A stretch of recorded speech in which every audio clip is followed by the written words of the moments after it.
Unconditional giving is a slow form of suicide. A mother starved herself so her children could feast, hiding her pain behind a gentle smile. But her silence didn't teach them gratitude. It taught them that her suffering had no value. And on her deathbed, she realized the horrifying truth.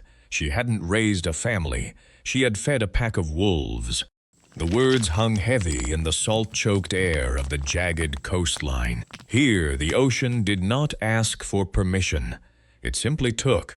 Elias, an old salt harvester with hands like cracked leather, stood knee-deep in the biting tide. He drove his iron-tipped rake into the crystallizing flats. Pull, breathe, pull. The wind howled, carrying the bitter scent of dead kelp and ancient brine. Elias did not fight the wind. He leaned into it. He knew the nature of the elements. They had no pity for weakness. A lone gull shrieked overhead, diving fiercely for a scrap left exposed by the receding tide. The world here was brutally honest. You worked, you stood firm, or you were swept away. Elias scraped the heavy white crystals into a woven basket. His joints ached with the memory of 1,000 storms, but his movements were deliberate, unbroken. He was a man forged by the harshness of his environment, stripped of all comfortable illusions. Footsteps crunched against the crust of the salt flats. A woman approached. Her face was hollowed out by decades of unseen labor. Her shoulders slumped forward, shaped by burdens she had carried long after they were hers to hold. Her clothes were worn thin, patched at the elbows and knees. She stopped at the edge of the freezing water. I gave them everything, she whispered. The wind almost stole her words, but Elias heard. He kept raking. She stepped closer, her voice cracking under the weight of a lifetime of exhaustion. My children, my husband, I worked until my hands bled.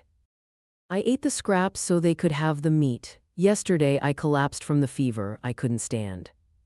Do you know what they did? She swallowed hard, staring at the gray foam of the tide. They stepped over me to ask when the fire would be lit, when the meal would be ready. She fell to her knees in the coarse, wet sand. She did not weep. She was too hollow for tears. I loved them without condition. I emptied my veins for them. Why am I treated like a broken tool? Elias stopped. He rested the heavy iron rake against his shoulder and looked down at her. His eyes were like polished slate, cold, clear, unflinching. Because you acted like one. The woman gasped, stung by the raw cruelty of the truth. Love without a spine is not love, woman. It is surrender. Elias said, his voice a low rumble beneath the wind. He drove the iron rake deep into the earth, leaving it standing upright in the muck. You want pity. I have none to give. The world does not weep for the prey that offers its own throat. But if you want the truth of what you have done to yourself, stand up. I will not explain it to you. I will show you. Elias led her away from the shore, up a treacherous, flint-strewn path to the upper cliffs. The wind whipped her graying hair, but he did not slow down to accommodate her exhaustion. He demanded she keep up. They stopped before a massive oak tree standing precariously at the edge of a deep ravine. It was once magnificent. Now it was a gray, lifeless husk. Thick, strangling ivy climbed every branch, digging deep into the rotting bark. The ivy was lush, vibrant, dripping with dark green life. The oak was dead. Elias reached out and ripped a piece of the dead wood away with his bare hand. It crumbled to dust between his fingers. Look at this trunk. Elias commanded, turning his hard gaze to the woman. For years, this tree allowed the ivy to climb. It offered its sturdy bark. It shared the water from its deep roots. It gave unconditionally, believing the vine would eventually blossom and provide beauty in return. He crushed the dead wood in his fist, letting the dry dust blow into the ravine. The ivy took, and it kept taking. Because a parasite does not know when to stop, it only knows what is available. Elias wiped his palm against his rough coat. The tree believed it was being noble. But nature does not reward martyrdom. By refusing to deny the vine, the tree did not nurture life. It engineered its own murder. He turned and walked further inland, toward the barren moors where the ruins of an old stone dwelling sat abandoned. The roof had caved in long ago. Black scorch marks stained the surviving stone hearth. Elias stepped over the rubble. He walked to the center of the ruined floor and kicked a massive, charred wooden beam lying in the ash. It was thick, hand-carved, but burnt clean through the middle. A family lived here a generation ago. Elias said, his voice echoing off the broken stones. A harsh winter came. The storms lasted for weeks. The father was desperate to keep his children warm. When the firewood ran out, he started breaking the furniture. When that was gone, he took his axe to the structural beams of the house itself. He fed the very bones of their shelter into the flames. Elias stared down at the blackened timber. He kept the fire burning. He thought he was a savior. But the moment the last supporting beam burned, the heavy slate roof collapsed and crushed them all in their sleep. He turned to the woman, his expression unyielding. You cannot protect others by dismantling your own strength. A fire fed with your own foundation does not warm the house. It burns it to the ground. Elias did not wait for her tears. He turned his back to the ruins and descended the steep, jagged rocks toward the lower harbor.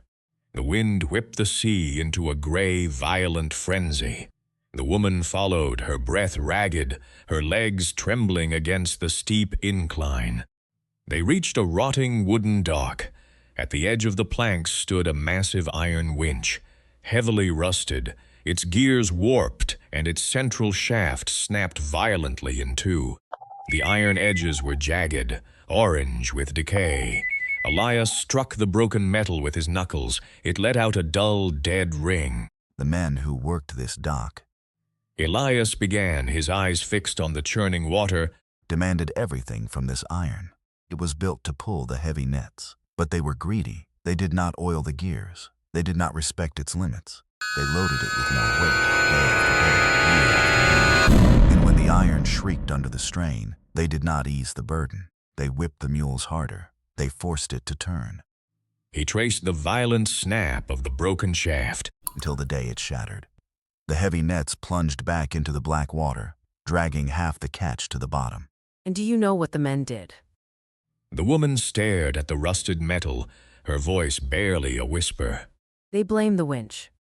They cursed it. Elias corrected, his voice cutting through the wind. They kicked the broken gears. They called it useless iron and left it to rot in the salt. They did not mourn the machine that had fed them for 10 years. They only felt rage that their servant had finally failed. He looked at her, his eyes stripping away her remaining illusions. You are this iron. You let them load the weight. You never refused. People do not respect what has no limits.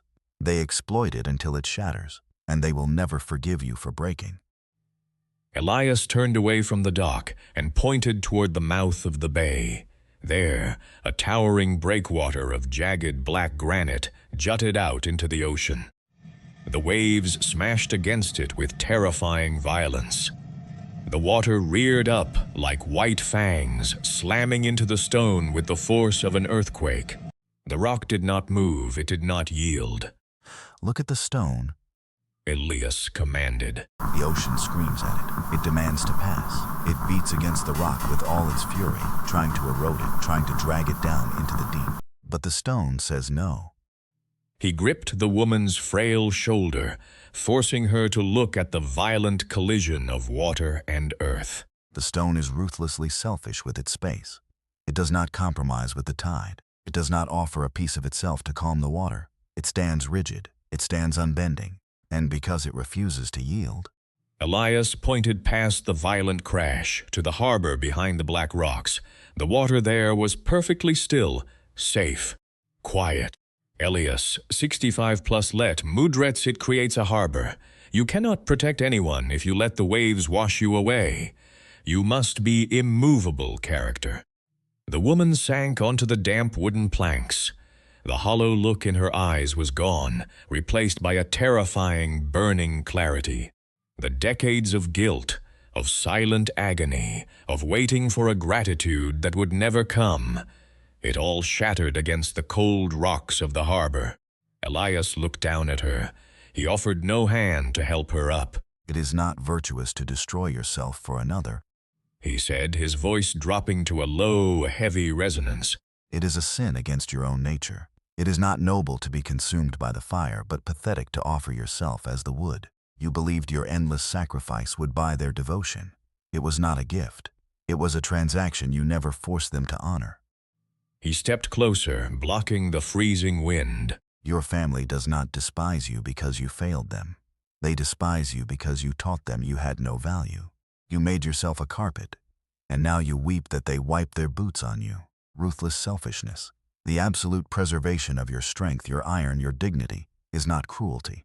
It is the only way to remain standing. To be of any real use to this world, you must first be unbreakable. Look at your own hands. Look at the years you have bled away. Who are you destroying yourself for? Who is feeding on your endless, exhausting patience? You think you are being good. You think you are being loyal.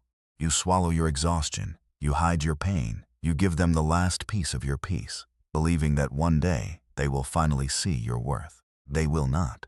They are not learning to love you. They are learning to use you. Every time you sacrifice your own dignity to make them comfortable, you dig your own grave.